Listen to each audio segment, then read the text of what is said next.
Ngaha turaje Nyagasani twitabira ingoma y'urukundo ku izina ry'Imana Data na Mwana na Roho Mutagatifu. Amen.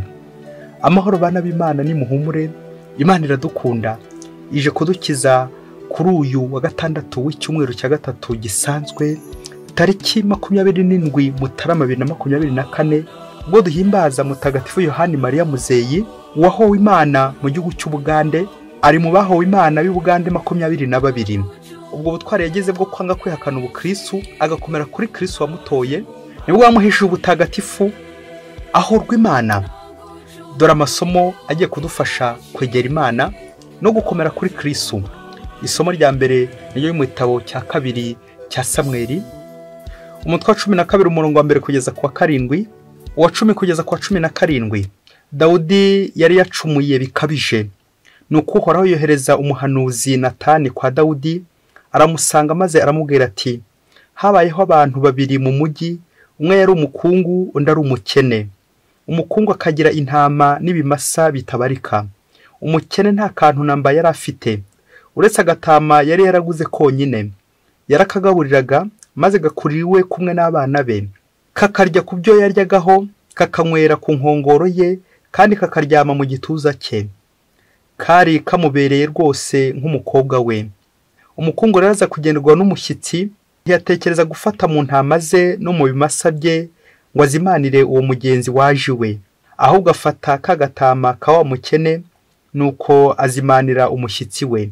Dawudi arakaraba bikabije uwo muntu, abwira Natani ati, ndahiye Uhoraho nyir'ubuzima, umuntu wakoze ibyo akwiriye urupfu, kandi ako gatama akazakishyura inshuro enye, kubera ko yatinyutse gukora ibintu nk'ibyo kandi akaba atagize impuhwe.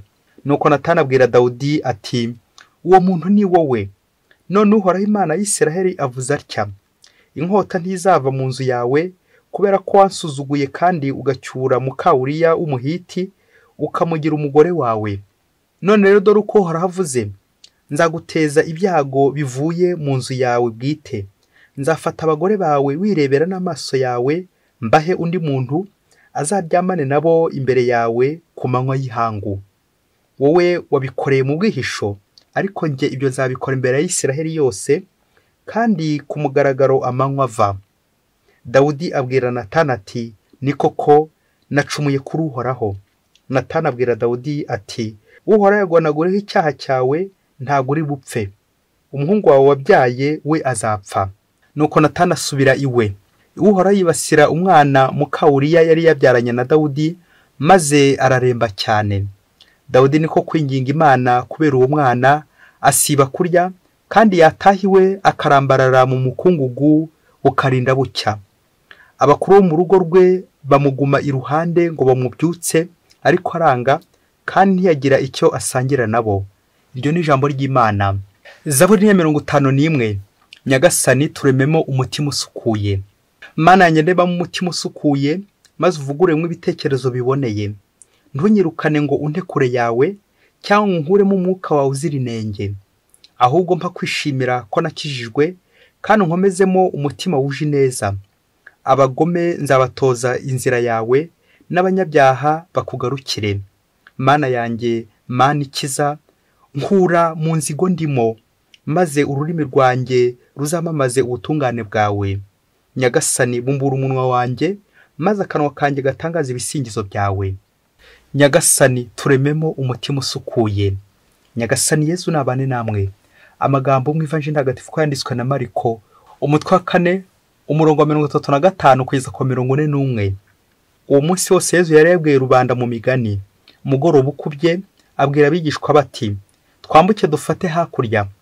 Nuko basiga rubanda aho, bamujyana muri bwa bwato yahozemo, andi mato aramukurikira. Nibwo haje umuhengeri mwinshi, maze imivumbi irenga ubwato butangira gusendera. Yesu we yari kwirango asinziriye ku musego. Bamukangura bamubwira bati, mwigisha, ntacyo bigutwaye ko tugiye gushira? Nuko arakanguka, akangara umuyaga abwira inyanja ati, ceceka tuza. Nuko umuyaga urahosha, maze ituze riba ryose. Hanyuma arababwira ati, icyabateye ubwoba ni iki? Mbese ntimuragira ukwemera? Bagira ubwoba bwinshi, barabazanya bati, uyu yaba ari nde wumvirwa n'umuyaga n'inyanja. Iyo ni ivanjiri ntagatifu. Uyu yaba ari nde wumvirwa n'umuyaga n'inyanja? Amen. Bayoboke b'Imana, ni muhumure. Imana iradukunda, ije kudukiza. Nawe rero urebe ubwoko bw'imiyaga biri iwawe, urebe ubwoko bw'imivumba buri iwawe, maze nawe ujye imbere Yezu umupfukamire maze agutabare. Yezu aje kudutabara, kudutaburura, maze adukize ku mpuhwe ze. Amasomo y'uyu munsi tujye kuvuga ku ijambo bita, iri jambo ivanjiri yasorejeho ryitwa umuyaga. Imiyaga mu buzima bwacu ni iyihe? Twerekeze imiyaga mu buzima bwacu maze ayihoshe. Yezu ati ceceka tuza. Imiyaga yose dufite Yezu aze kuduhoshera natwe.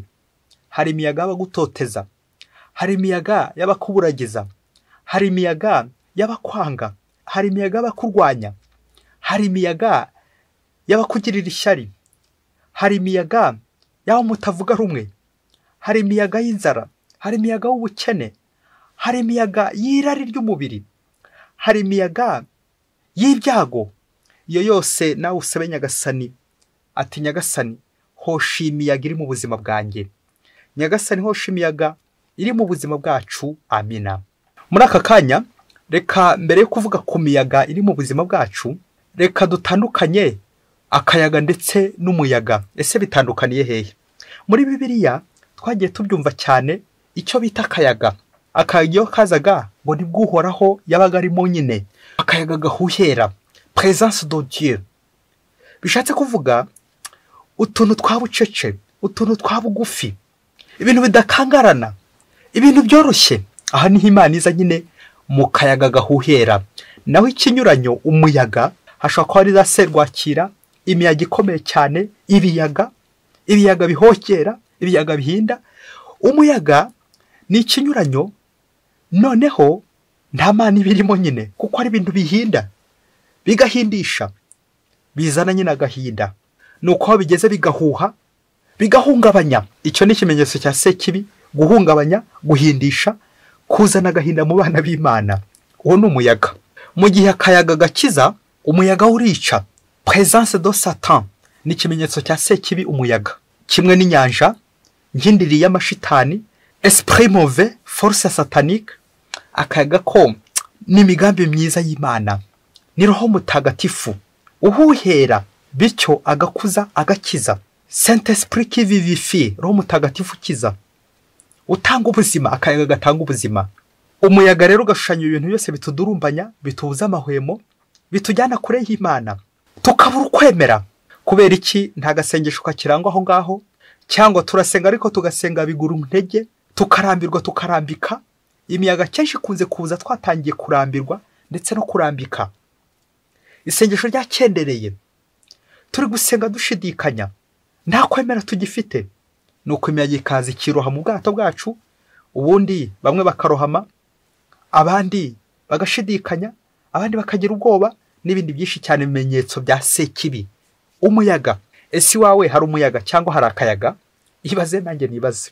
Muri aka kanya hamwe n'amasomo tujye kureba umuyaga uhushye ubwami bwa Dawudi, ndetse n'umuyaga uhushye ubwato bw'abigishwa.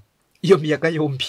Bityo nuza kumva icyo ubwami bwazize ndetse n'icyo ubwato bwazize, bize kugufasha kongera ukwemera, ukomeze usenge. Ni musenge nta buryarya. Orate in veritate. Reka duhere ku muyaga wa mbere wahushye Dawudi nk'uko twabizirikanye mu isomo rya mbere, maze tuze gusaba Nyagasani natwe ahosha imiyaga iri mu buzima bwacu iterwa n'ubwami dufite, tukaba tugukoresha nabi. Ubwo uyu muyaga waje kurangira, Dawudi ari agatama k'umukene, agatama k'umukene. Uyu munsi turamwumva aje kuburirwa n'umuhanuzi Natani, kuko yari yakoze ibidakorwa. Umuhanga niwe wavuze ati uzitonde mubyeyi, uzitondere ibyaha bibiri bigendana n'impanga ntibisiganwa. Iyo kimwe kije kiba kiri guhamagara ikindi. Ni icyaha cyo gusambana, byumvikane uri gusamba nyine gigahamagara icyo kwica. Iyo usambana uri no gusamba, byose gusambana bihamagara kwica. Ngiye byabaye kuri Dawudi. Ejo ni somo nanone ryari riteganyijwe. Dawudi asambanya Betsabe muka Uriya, yarangiza akica Uriya wari wagiye ku rugamba. Tuzirikane impamvu Dawudi yaguye muri iki cyaha cy'ubusambanyi. Irari ry'umubiri rikamutwara. Bavuga ko atari yatabaye ku rugamba, atari yagiye hamwe n'abandi, inactive, kutajya gutabara, kutajya kwitabaro, bikuzamura mu irari ry'umubiri, bikaza kurangira ukoze ibidakorwa, bikerekeza kwihugiraho. Iyo wihugiyeho nyine imiyaga iraza igakunobagura, ntumenya naho iturutse. Kwihugiraho, kwikunda, imiyaga ntabwo wayikira. Abahanga mu bushishozi bw'irari ry'umubiri bemeza ko akenshi irari rikunze kuzamurwa n'ibintu bibiri. Mubyeyi ubyitondere, rishobora kuzamuka iwawe cyangwa rikazamuka iwanjye. Icya mbere ngo irari rizamurwa nuko ntacyo ufite uri gukora, inoccupation, nta mirimo ufite. Ngo iyo nta mirimo ufite, nyamunsi gushakira imirimo, shitani ihita iza nayo nyine ikagukoresha, igakubyazamo ibitekerezo bibi bifutamye. Irari ry'umubiri rikazamuka kuko nta kintu uri gukora. Mubyeyi ujye witonda, igihe nta kintu ufite uri gukora, igihe nta murimo ufite, kuko na Dawudi nawe nta murimo yari ari gukora, yari yaretse kujya gutabara kuba nta kintu uri gukora. Ngo icya kabiri kizamura irari, ariko duhereye ku buzima bwa Dawudi ko byagenze, icyaha yakoze ni ugusinzira cyane amasaha y'ikirenga. Ngo burya iyo ubyutse ngo irari riba ryiyongereye. Tekereza uburyo Dawudi yaryamye ni munsi, twabijyanye na sieste, bitewe n'ubunebwe birumvikana. Nubwo bwari bwatumye atajya ku rugamba kujya gutabara, abyuka umushyitsi yamusuye nyine, abyukana irari rikomeye cyane rikabije. Kujya muri sieste byerekeza kuri ligse, kwihugiraho, umunyenga, umurimbo, iraha. Muri iki gihe babyita ngo kurya ubuzima. Ibyo ni byatumye Dawudi arengwa, arahemuka.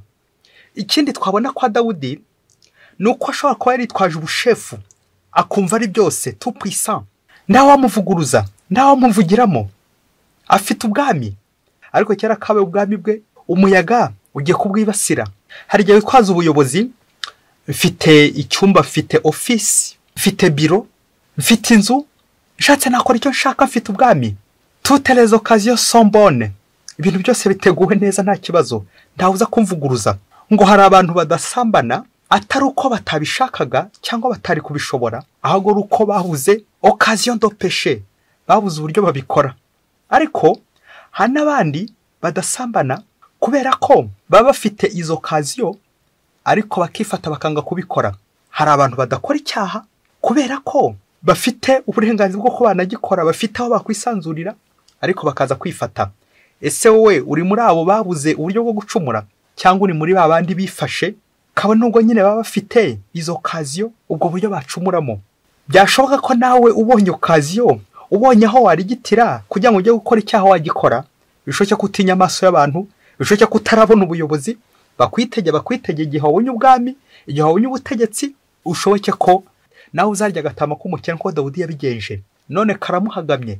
Uyu munsi aribwo twumvise noneho Natani aza kumubwira umuyaga ugiye kuziwe, ugakubura kuko yari agatama k'umukene. Kubera iki? Cyaha twavuze haruguru. Iyo usambanye buri gihe ujye witegura ko no kwica bigiye kuza, nibwo gukuramo indabiza, ya miti, bya binini za nshinge, ugahita ubimiragura vuba na bwangu. Kwica byatangiye. Ushobora no kudapfa ku mubiri cyangwa ntugire uwo wica ku mubiri, ariko kuri roho byatangiye. Roho watangiye kuyica. Aha, icyaha cy'ubusambanyi ujye ushyiramo ikimenyetso cyabingana kwica. Mubyeyi ni ukwitonda. Ngo uyu muyaga ukubise Dawudi kuko yari agatama k'umukene. Ngize ingaruka z'icyaha cy'ubusambanyi. Ubura umugisha w'Imana, umuvumo ukaba uratangiye kuko wakoze Imana mu jisho. Kubera iki? N'impamvu zose twagiye turondora. Les occasions de péché, uburyo bwose wagiye ubona bwo gucumura, nawe ukabukoresha wivuye inyuma. Reka tujya ku ivanjiri naho twumva ubwoko bw'umuyaga. Nyuma yo kumva ubwoko bw'umuyaga buri mu nzu ku bwami bwa Dawudi, reka tujya ku bwoko bwa kabiri bw'umuyaga buri mu buzima bw'abigishwa, ubwato bw'abigishwa. Ubwo bari bajyanye na Yezu, ariko bagera hagati mu nyanja, umuyaga ukaza, umuhengeri ukaza. Ibi kanyerekeza nanjye, ese kuba ndi kumwe na Yezu bimbuza guhura n'ibibazo, ibitotezo, ibyago? Ubwo tuzirikana n'ubuzima bwa mutagatifu Yohani Mariya Muzeyi, ese kuba yarishwe nuko atarari kumwe n'Imana? Ntabwo ari byo. Ibyago ntabwo ari uburyo bwo kubura Imana, ahubwo mu byago nibwo ushobora kubona Imana kandi ukayibona koko bikwiye. Tuzirikana abigishwa ba Yesu, kuki umuyaga n'umuhengeri bije? Aha bigomba kuza ko ubuzima nk'umukristo ntibushobora gutana n'ibitotezo, ibibazo, ubukene, inzara n'ibindi byinshi cyane bishobora gukwira mu buzima bwawe. Ikibazo Dawudi yaguyemo, kwikanga ko Imana idahari, akumva afite ubutegetsi bwose, ubushefu, kubura Imana mu buzima bwe, niwo mutego abigishwa nabo baguyemo. Babuze Yesu kandi Yesu arahari, ari mu bwato, ariko bari kubona nk'asinziriye ndetse yanabataye. Ako kantu umubyeyi, igihe cyose uzumva Imana itakiri iruhande rwawe, nibwo nyine shitani nayo izaza, ubundi ikagukoresha ibyo ishaka. Dutabaze Yesu kugira ngo hoshe imiyaga iri mu buzima bwacu. Aba bigishwa, iki kimenyetso bakoze batabaza Yesu, bashidikanye ko Imana ihari. Nyamara Yesu ntashobora kudutererana. Imana ntishobora gusinzira, ikora 24/28, ibiri maso 24/28. Imana isinziriye twashira.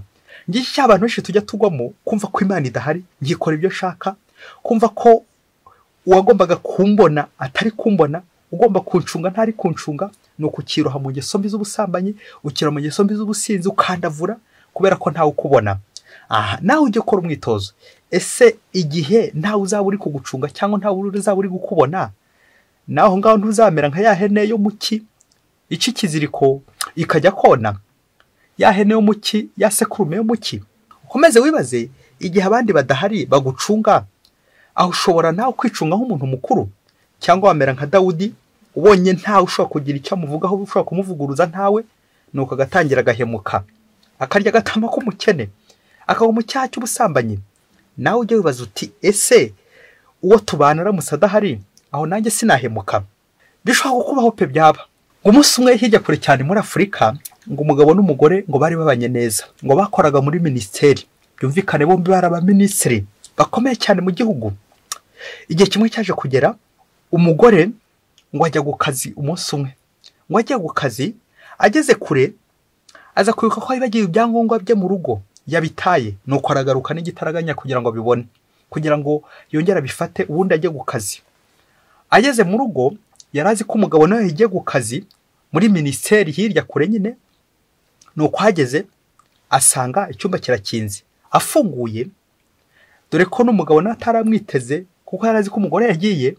Umugore afunguye neza neza, mubyeyi ufunga amaso kuko ibi ngibi biteye agahinda. Afunguye asanga umugabo aryamanye n'umukobwa w'umukozi wabakoreraga. Wa mugore neza neza n'agahinda, n'ishavu n'agahinda, nuko mwijwi riranguruye ahamagara umugabo ati, papa fisi, ukoze ibiki koko? Uri gukora amahano nyabaki? Ukoze ibiki? Ngana atekereza igisubizo umugabo agiye kumuhereza, kurikije ko arazi ko umugabo yagiye ku kazi, n'umugabo nawe arazi ko umugore nyine ari ku kazi. Papa fisi, uri gukora ibiki? Papa fisi, ibi ni ibiki koko? Ibi ni ibiki? Umukozi wo mu rugo koko wamburanye iki? Nuko ngo umugabo ngo aramusubiza ati, mama fisi, uru rubanza nawe rwagutsinda. Nuko banza gukora urubanza, barakomeje kurujyaho impaka, urubanza nawe rwagutsinda. Bakristo bavandimwe, Yesu Kristo akuzwe. Ntihazagire utera undi buye, kuko naho urubanza rushobora kugutsinda. Umuyaga ushobora kuza ukagusenyera, umuyaga ushobora kuza ukagukubita. Tuzirikane ko umuyaga uza nyine Imana wayimuye, wumvise Imana itakirangaho, wumvise nawe ukiri kugucunga, nuko urubanza nyine nawe rushobora kugutsinda icyo gihe. Mama fisi, urubanza nawe rwagutsinda. Babyeyi, dushishoze turebe ibyaha dukora, akenshi uzasanga bigaruka cyane c'est autour de la chair. Ibyaha byinshi dukora bishingiye ku mubiri. Erega ingeso mbi z'ubusambanyi nyinshi, ubutinganyi, inceste, guca inyuma mwashakanye, za divorce nyinshi cyane, masturbation, kwikinisha, ubusambanyi, ibyo byose bishingira nyine ku mubiri, bigenda bigaruka ku mubiri. Urukundo twikunda twebwe tukanga bagenzi bacu. Baravuga ngo, abahanga baravuga ngo icyaha cy'ubusambanyi ni urwango rukabije cyane. Noneho Sekibi akihishamo agira ngo kwereke ko ari urukundo nk'amayeri nyine ya Sekibi, ariko ni urwango rukabije cyane. Na niyo mpamvu ntawatera undi buye akawa umugani wa papa Fisi ati nawe uru rubanza rwagutsinda. Mubyeyi uzacunge kugira ngo utazatera undi buye. Murabizi muri ino si abantu benshi bagiye bashyushya inkuru n'iminwa yabo miremire ati abihaye Imana nibashake abagore nibashake abagabo kugira ngo bakemure ikibazo cy'irari. Bose ari cyo kibazo gusa abantu bari kuvugaho ati irari c'est autour de la chair. Ni ukibazo uti koko binabimutse bibayeho abihaye Imana bagashaka abagore cyangwa bagashaka abagabo, ikibazo cy'irari baba bagikemuye? Ashwida, reka nguhe ingingo y'urubanza kandi nawe harayibonye. Dukurikije ubuhamya bwa papa Fisi na mama Fisi, ese ko wumva bakoraga muri ministeri ari abantu bakomeye cyane, kuki papa Fisi yatinyutse akajya kuryamana n'umukozi we wenda atanarusha ubwiza mama Fisi?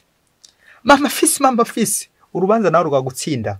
Nturabona umugabo ufite umugore mwiza, ufite igihagararo n'indeshyo ishamaje, ariko wajya kubona ukabona acitse intege kubera umugore w'abandi, cyangwa nanjye kuvuga n'undi uciriritse kurenza umugore we? Ntimurabibona? Ntimurabona umugore ufite umugabo nanjye kuvuga w'umuminisitiri cyangwa wo mu nzego zo hejuru, umutegetsi ukomeye, ariko akaryamana n'umuzamu we? Ntimurabibona? Umunyarwanda ati uri Rwanda uzahabona. Babyeyi, aha mugani wa papa Fisi ati urubanza nawe rwagutsinda. Ikibazo cy'irari ntabwo kugikemura ari ukuzana umugore cyangwa umugabo, kuko ibyo ngibyo atari byo biyikemura, ahubwo icyo bita disipurine. mwa babyeyi mwe, Dawudi cyamunaniye ni disipurine yo kwifata. Kubera iki?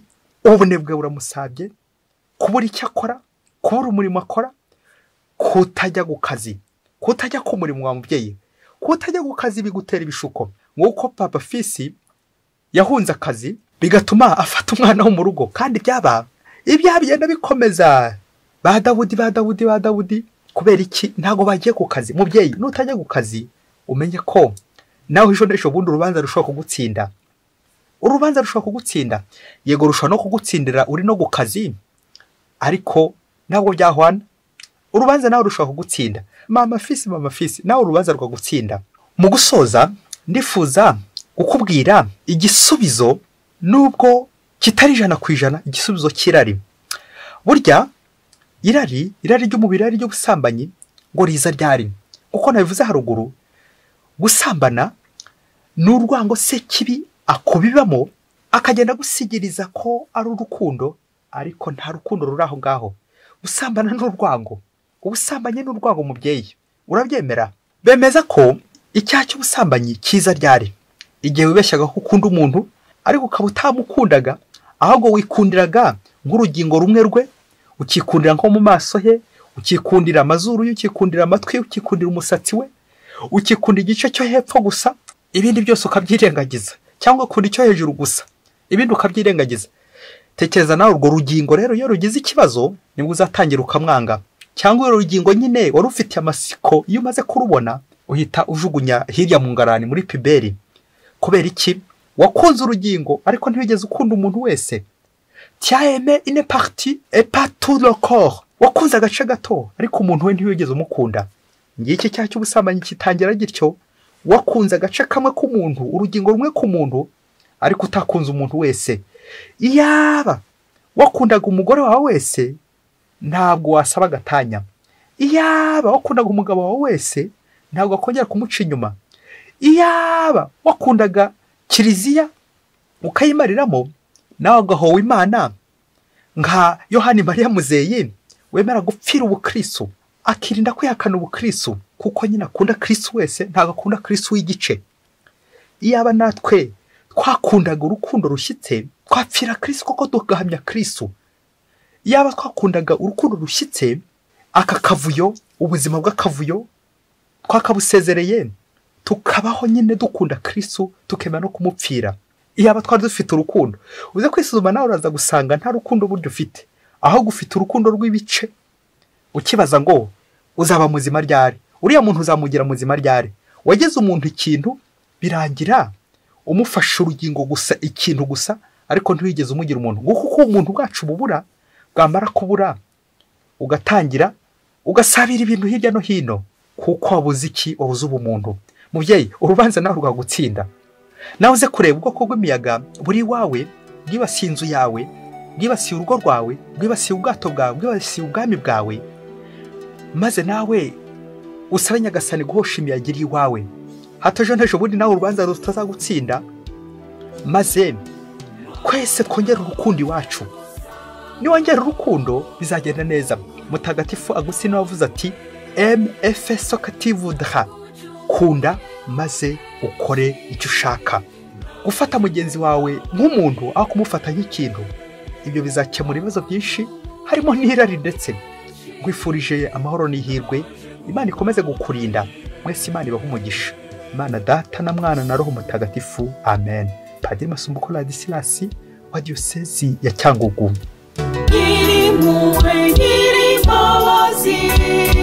Ndaje ngumbabarire